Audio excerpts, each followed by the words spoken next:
हम अक्सर अपने घर वालों से सुनते हैं, कई बार जब हम उनके सामने कोई भी बात रखते हैं तो उनका एक बड़े ही खुश मिजाज तरीके से कहना होता है कि अभी रुक जाओ, जल्दबाजी करने की कोई ज़रूरत नहीं है, आराम से सोचेंगे फिर फैसला लेंगे। चाहे फिर वो तुम्हारे करियर की बात हो, नई बाइक दिलाने की बात हो या नया मोबाइल फ़ोन दिलाने की बात हो। घर वाले हमेशा हर डिसीजन को बड़े संतोष के साथ, बड़ी सोच समझ के साथ लेते हैं। और कहीं ना कहीं वो तुम्हें एक बहुत अच्छा एग्जाम्पल देते हैं कि प्लानिंग कितना इंपॉर्टेंट रोल प्ले करती है, क्योंकि तुम्हारे लिए वो चीज़ मांगना बस एक चीज़ है, उनके लिए वो एक बहुत बड़ा फाइनेंशियल डिसीजन है। और सेम बात आती है हमारे मैनेजमेंट के साथ कि उसे भी जो डिसीजन लेना होता है सोच समझ के लेना होता है, क्योंकि वो मैनेजमेंट है और उसे सबका भला देखना है। इसी थॉट के साथ चलो शुरू करते हैं भाई, आज का टॉपिक जो है प्लानिंग। शुरू करते हैं। कहते तू होता कौन है कहने वाला, कहते कौन बातें तेरी सुनने वाला, मुझको ना लेना देना इससे जितने नकली बैठे घर पे सबको एक साथ किया डिसमिस।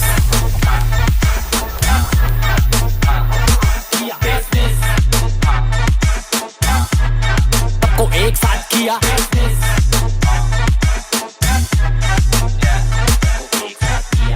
तो भैया घिसी पिटी डेफिनेशन जैसे तुम दुनिया में सुनते हो, एक बार मेरे से भी सुन लो, क्योंकि मैं इसके आगे अपना तड़का लगा के बताऊंगा ही, लेकिन फैमिलियर बनना है ना। तो चलो भैया, planning is deciding in advance, पहले से ही डिसाइड करना what is to be done, how it is to be done, when it is to be done और by whom it is to be done. ये आप हमेशा से सुनते आए हो और इसलिए एक बार मैं भी आपको सुना रहा हूं।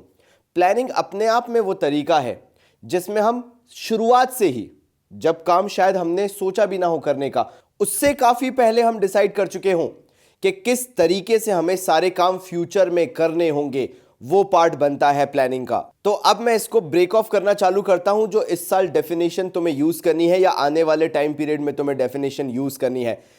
Planning is all about setting objectives for a time period. ये टेक्निकलिटी है जो तुमसे पूछी जाएगी। प्लानिंग हमेशा ऑब्जेक्टिव सेट करने के बारे में है, एक स्पेसिफिक टाइम पीरियड के लिए, एक गिवन टाइम पीरियड के लिए। मतलब आप ऑर्गेनाइजेशन के अंदर रह के अपने उद्देश्य तय कर लेते हो, अपना विजन बना लेते हो कि मुझे क्या करना है। मैं अगर आज एक नई कंपनी खोलूंगा तो मेरे दिमाग में एक टाइम पीरियड के लिए एक अलग ख्याल होगा। जब मैंने 20 डेज प्लेज बनाया था, सबसे पहली बार बनाया था, तो मेरा सिर्फ एक ख्याल था, तुम लोगों तक पहुंचना। दूसरे साल और एडवांस हुआ और तीसरे साल यानी इस साल मैंने कम्युनिटी बिल्डअप करना चालू की है। सो प्लानिंग टाइम पीरियड के हिसाब से होता है, ऑब्जेक्टिव दिमाग में रखते हुए। पहला पॉइंट तो तुमने कॉपी में नोट डाउन कर लिया है क्योंकि मैंने तुम्हें बताया है। इसके बाद इसी के अंदर ऑब्जेक्टिव से रिलेटेड आता है formulating different courses of action to achieve these objectives. फिर हम अलग अलग एक्शंस लेके आते हैं, यानी अलग अलग काम करना चालू करते हैं ताकि हम इन ऑब्जेक्टिव्स के लिए आखिर में रियल टाइम में काम करना शुरू कर सकें। बातें बहुत बड़ी बड़ी लोग कर लेते हैं। मैं अगर अपनी लाइफ में बताऊं तो मैंने भी ऐसे काफ़ी लोगों को देखा है जो अपनी लाइफ में बहुत कुछ अचीव करना चाहते हैं, लेकिन वो लिमिटेड कहाँ तक रह जाते हैं पता है? सिर्फ बातों तक। सो बातें करना ऑब्जेक्टिविटी को अचीव करना नहीं है। It is all about planning for action, कि आप क्या करोगे ताकि आपके जो ऑब्जेक्टिव्स जो आपने फॉर्मुलेट करने हैं वो अचीव हो जाए। नाउ फॉर्मुलेशन का मतलब होता है आपको इंप्लीमेंट करना उन ऑब्जेक्टिव्स के लिए चीज़ों को, और वो चीज़ें होती हैं एक्शन। एक्शन का मतलब होता है आपको काम करना है। So formulating various courses of action to achieve those objectives. हम पहले काम क्या कर रहे हैं? सेट कर रहे हैं objectives for a time period, फिर फॉर्मुलेट कर रहे हैं अपने एक्शंस, यानी काम करना चालू कर रहे हैं सो दैट हम वो ऑब्जेक्टिव्स अचीव कर सकें। और finally selecting the best alternative from the different courses of action, यानी जो हमारे पास इतने ऑप्शंस अवेलेबल थे उससे हमने बेस्ट ऑल्टरनेटिव को सिलेक्ट कर लिया, क्योंकि एक चीज़ को अचीव करने के 10 रास्ते होते हैं। आपका विजन आपको कहाँ ले जाता है वो इंपॉर्टेंट है। तो पहली चीज़, प्लानिंग के अंदर ऑब्जेक्टिव सेट करो स्पेसिफिक टाइम पीरियड के लिए। दूसरा, अपने एक्शंस को फॉर्मुलेट करना चालू करो, काम करना चालू करो सो दैट तुम वो ऑब्जेक्टिव्स को अचीव कर पाओ। थर्ड, जो एक्शंस तुम्हारे पास बहुत सारे हैं फॉर्मुलेट करने के लिए हैं, उसमें से कोई एक सबसे बेस्ट ऑल्टरनेटिव को टारगेट कर लो और उसके थ्रू अपनी प्लानिंग को आगे कंटिन्यू करो। ये एक प्रॉपर प्लानिंग होती है, ये बाबा जी का फ्लेवर है, ये इस साल से आपको मायने रखेगा प्लानिंग में। बाबा जी ने बताया है, नई सी डेफिनेशन, थोड़ी सी, कुछ ऐसा खास नहीं बट याद रखनी है। नाउ नेक्स्ट आते हैं हम फीचर्स, कैरेक्टरिस्टिक्स और नेचर ऑफ प्लानिंग। आखिर किस तरीके से तुम पहचानोगे कि हम प्लानिंग के बारे में बात कर रहे हैं?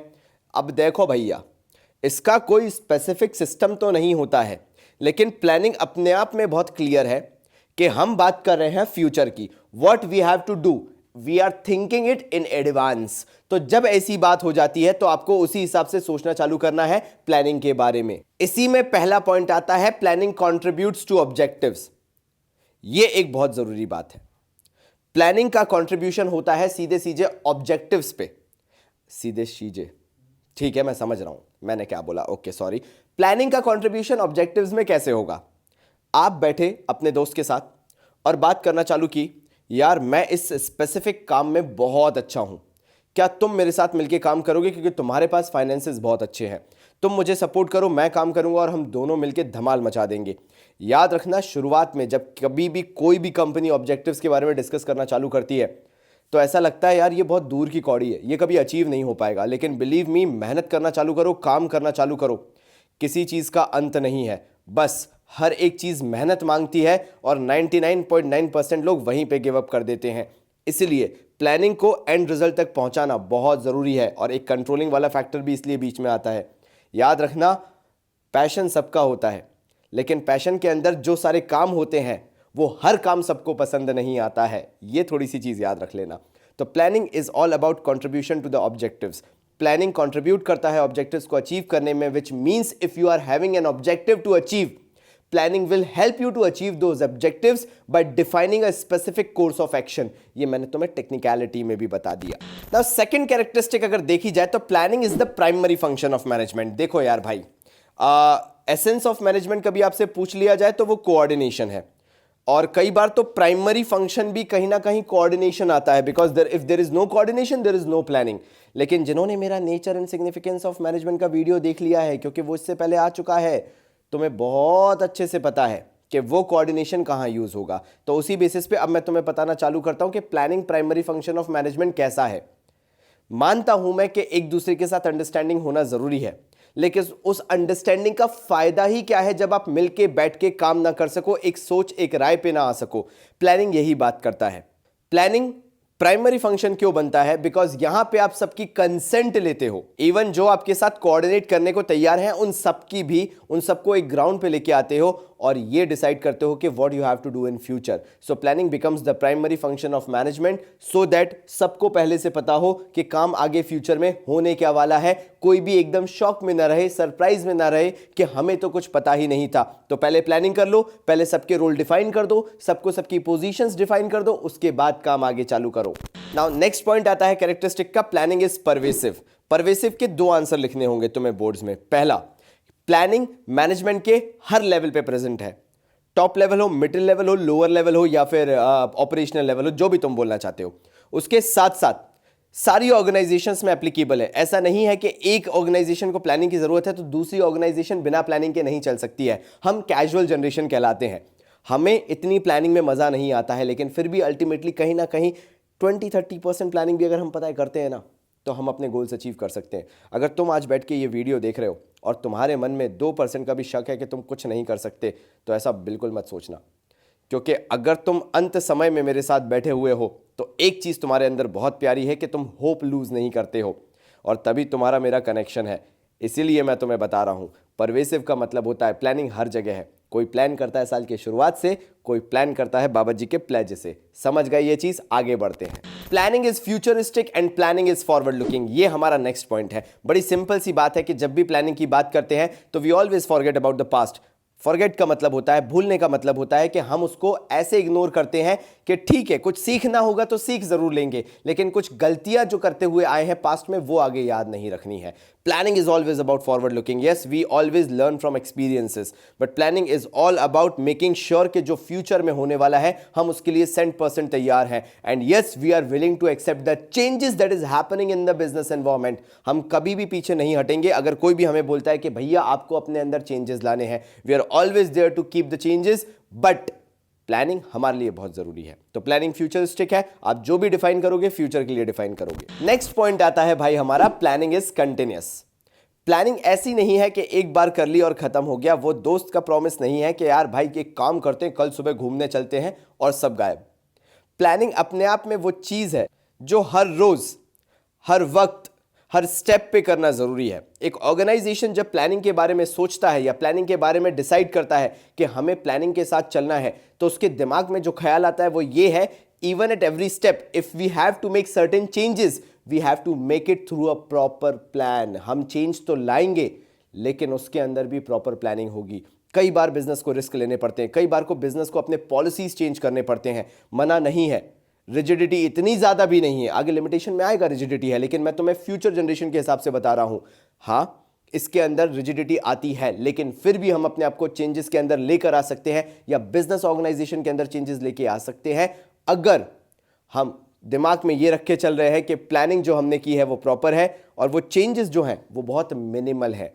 Minimal changes planning can be worked, but अगर बहुत मैक्सिमम चेंजेस हैं तो प्लानिंग फेल हो ही जाएगी, फिर कुछ नहीं कर सकते। तो इसलिए प्लानिंग को कंटिन्यूस रखा जाता है कि भाई एक साथ पूरा इकट्ठा मत सोच लो, थोड़ा थोड़ा करके बनाते चलो। नेक्स्ट पॉइंट हमारा आता है प्लानिंग इन्वॉल्व्स डिसीजन मेकिंग। बोलने वाले बहुत सारे होंगे, कहने वाले, राय देने वाले बहुत सारे होंगे। भारत में एक चीज बोली जाती है, फ्री की राय देने वाले 1000 हैं और फ्री की पीठ पीछे बातें करने वाले भी 1000 हैं, लेकिन उनसे यह कह दो कि मेहनत तो तुम भी कर लो जरा, कोई नहीं करता। ये मैं तुम्हें फैक्ट बता रहा हूं। तो planning is decision making. It is not just about giving judgements और giving ideas to the organisation, it is also about that you have to make a decision, you have to come to a decision, and जब आप एक decision लेते हो तो आपके ऊपर responsibility आ जाती है। दैट मीन्स कि आपका जो भी डिसीजन होना चाहिए वो इतना स्ट्रांग, इतना वायबल होना चाहिए कि हर कोई उस पर भरोसा कर पाए, हर कोई उस पर चल पाए। मैं जब आज के यंगस्टर्स को देखता हूं तो मैं 100 लोगों को सुनता हूं, एक की मानता हूं, और जब उस एक की मानता हूं तो तब मानता हूं जब मुझे उसके प्लानिंग में, उसके मिशन में एक विजन दिखता है। और यही हर एक सुपीरियर को, हर एक मैनेजर को ढूंढना जरूरी होता है when it comes to planning. और फाइनली आता है प्लानिंग इज मेंटल एक्सरसाइज। जब मैं अपनी टीम के साथ बैठता हूं, प्रकाश है, जय है, जय तो तुमने सालों से देखा है, सुना हुआ है, पिछले वीडियोस में भी आया, लेकिन एक और नया टीम मेंबर है भाई हमारा Prakash. Planning is a mental exercise. हम पता है बातें बहुत सारी करते हैं, चीज़ें बहुत सारी करते हैं, और हमें हमारे अंदर पता है एक पैशन है नई नई चीज़ों को करने का। भले टाइम ना हो, लिमिट ना हो, कुछ ना हो, लेकिन हमें नई चीज़ें एक्सरसाइज करनी है और हर कोई नए नए आइडिया देता रहता है। तो ये अपने आप में एक मेंटल एक्सरसाइज है कि ये भी कर सकते हो, ये भी कर सकते हो, ये भी कर सकते हो, ये भी कर सकते हो, लेकिन उसके लिए प्रॉपर सपोर्ट मिलना बहुत ज़रूरी होता है और वो हम ढूंढते रहते हैं। मैं जब मेंटल एक्सरसाइज की बात कर रहा हूँ ना, तो मैं बड़ा सिंपल सा फंडा यहाँ तो मैं समझा रहा हूँ कि प्लानिंग सोचने पे मजबूर करता है। इसलिए बोला जाता है प्लानिंग हर किसी के बस की बात भी नहीं है, याद रखना।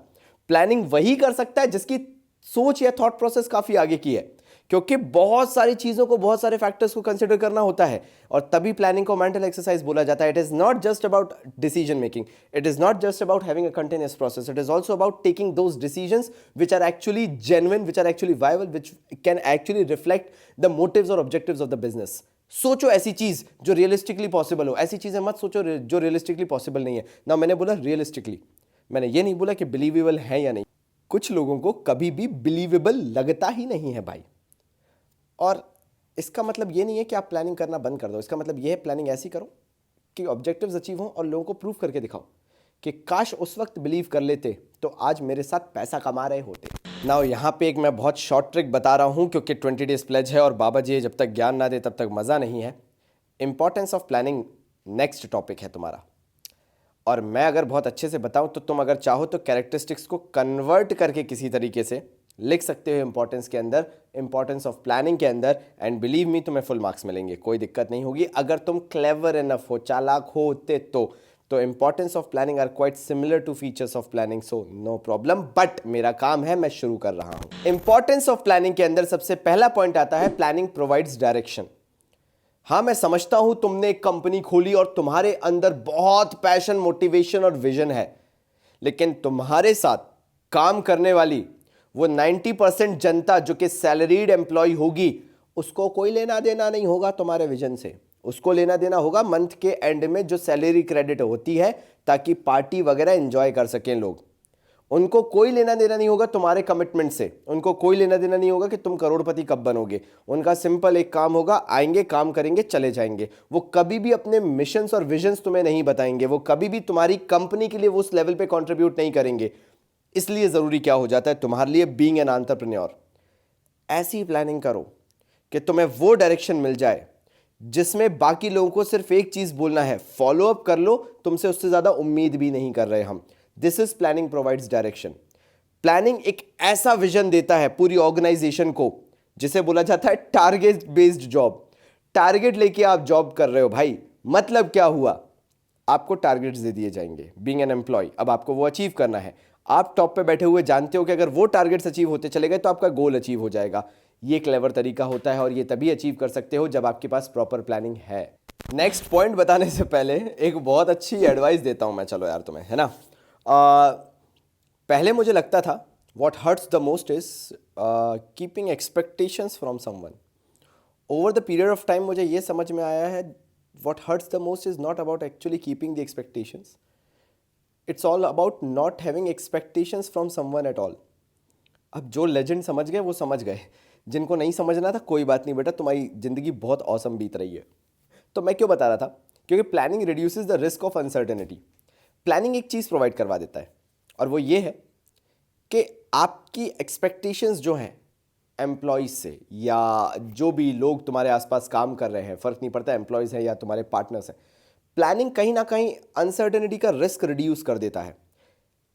आपको अगर पता है कि आपको जॉब क्या करनी है, आपको अगर पता है कि आपको काम क्या करना है, आपको अगर पता है कि आपको काम करवाना क्या है, तो किसी हद तक तो आपका रिस्क मिनिमल जा रहा है। Because there are certain things that you can control. आप उनको कंट्रोल करो, और वो कैसे करोगे, प्लानिंग के थ्रू। यहां पे जो चीजें आप कंट्रोल कर सकते हो, अगर उनको कंट्रोल कर लोगे तो आपने अनसर्टेनिटी को कहीं ना कहीं कम कर दिया है, रिस्क को कहीं ना कहीं कम कर दिया है। हाँ, कुछ फैक्टर्स ऐसे होंगे जो आपके हाथ में नहीं थे, but by the end of the day ये चीज बोलने को होगी, यार जो मैं कर सकता था ना मैंने किया विथ माई प्लानिंग। ये भी चीज याद रख लेना। Planning reduces overlapping and wasteful activities. ये थर्ड पॉइंट आता है इंपॉर्टेंस के अंदर कि प्लानिंग अगर आपके पास है तो ना ही काम कभी ओवरलैप होगा, एक का काम दूसरा कर रहा है, दूसरे का काम तीसरा कर रहा है, दोनों एक ही काम कर रहे हैं, ये कभी नहीं होगा। साथ साथ में वेस्टफुल एक्टिविटीज नहीं होंगी। अगर हमने एक स्पेसिफिक टाइम डिसाइड करके रखा है, अगर स्पेसिफिक डे ड्यूरेशन चीजें डिसाइड करके रखी है, तो कभी भी कोई वेस्टफुल एक्टिविटीज नहीं करेगा या टाइम पास नहीं करेगा या चीजों को टेक इट फॉर ग्रांटेड नहीं लेगा। बोला जाता है ना, जब तुम किसी के लिए 24 घंटे अवेलेबल हो जाओ तो तुम्हारी वैल्यू जीरो हो जाती है। ये इसी का पार्ट है कि वेस्टफुल एक्टिविटीज जो है अगर होने लगें तो समझ जाओ प्लानिंग थी नहीं। अगर प्लानिंग के साथ जाओगे तो कभी भी टाइम बर्बाद नहीं होगा। Planning promotes innovative ideas. Now ये तो मैं खुद पर्सनली जानता हूं कि अगर तुम प्लानिंग के साथ चल रहे हो, अगर किसी भी चीज पे तुमने दिमाग दे दिया, तो भैया इनोवेशन का लेवल ही डिफरेंट होता है। और कभी तुम भी सोच के देखना, ये जब तुम्हारे माँ बाप तुमसे कहते हैं या किसी बाहर वाले मेहमान वगैरह से कहते हैं ना कि हमारा बेटा जो है ना उसका दिमाग बड़ा शार्प है, अब वो नॉट बिकॉज कि वो हवा में वो बात कर रहे हैं, ये याद रखना, उन्होंने कभी ऐसा नहीं सोचा, बट उन्होंने तुम्हें चीज़ें करते देखा है जब तुम्हारी खुद की बुद्धि नहीं चलती थी, तुम्हें खुद को समझने में। मैं बात कर रहा हूँ जब तुम 3-4 साल के थे, तो तुम्हारे घर वालों ने तुम्हें देखा है इतने सालों से, तभी वो कहते हैं कि तुम्हारा माइंड बहुत शार्प है और जिस चीज़ में तुम अपना दिल और दिमाग लगा दो उस चीज़ को तुम पूरी करके रहते हो। That shows you are a very good planner. याद रखना, करोड़ों की जनता में अगर तुम्हारी माँ तुमसे ये कह रही है तो बहुत सही बात बोल रही है, क्योंकि हर एक की माँ ये चीज़ नहीं बोलती। तो लगन वाली बात हो गई, मदद वाली बात हो गई, थॉट प्रोसेस वाली बात हो गई। यही प्लानिंग कहता है, इनोवेटिव आइडियाज़ हैं। अगर तुम प्लानिंग करते हो, अगर तुम दिमाग चलाते हो, तो तुम्हें इनोवेटिव आइडियाज़ आने लगेंगे। कई बार तो ऐसे लगेंगे कि ये पॉसिबल भी है कि मैं सोच रहा हूँ, लेकिन यस वो चीज़ होती है अगर आप प्लानिंग के अंदर हैं।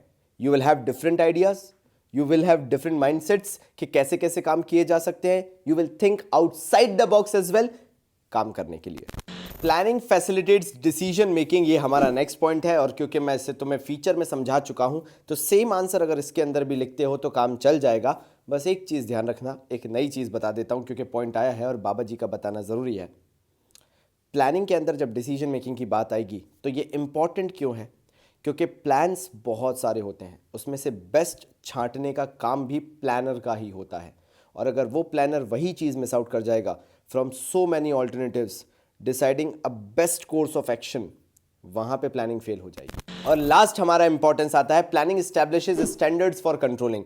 प्लानिंग वो रीज़न है जिसके कारण हम चीज़ों को कंट्रोल कर सकते हैं। अगर आप सामने बैठे किसी बंदे को टारगेट्स देना चालू कर दोगे तो उसे भी मालूम होगा कि जब भी उससे पूछा जाएगा तो क्या पूछा जाएगा, किन टारगेट्स के बारे में बात की जाएगी। प्लानिंग हमेशा कंट्रोलिंग से इंटरलिंक्ड रहा है।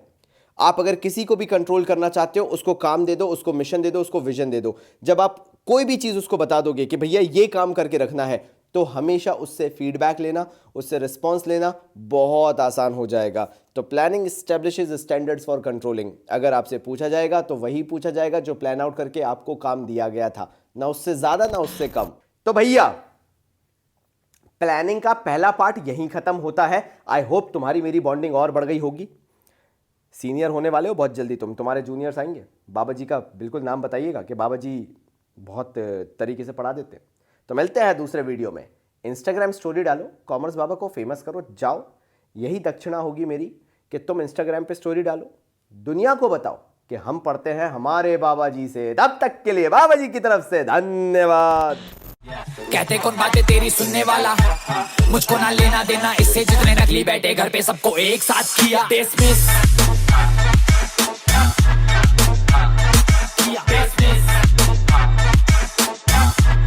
सबको एक साथ किया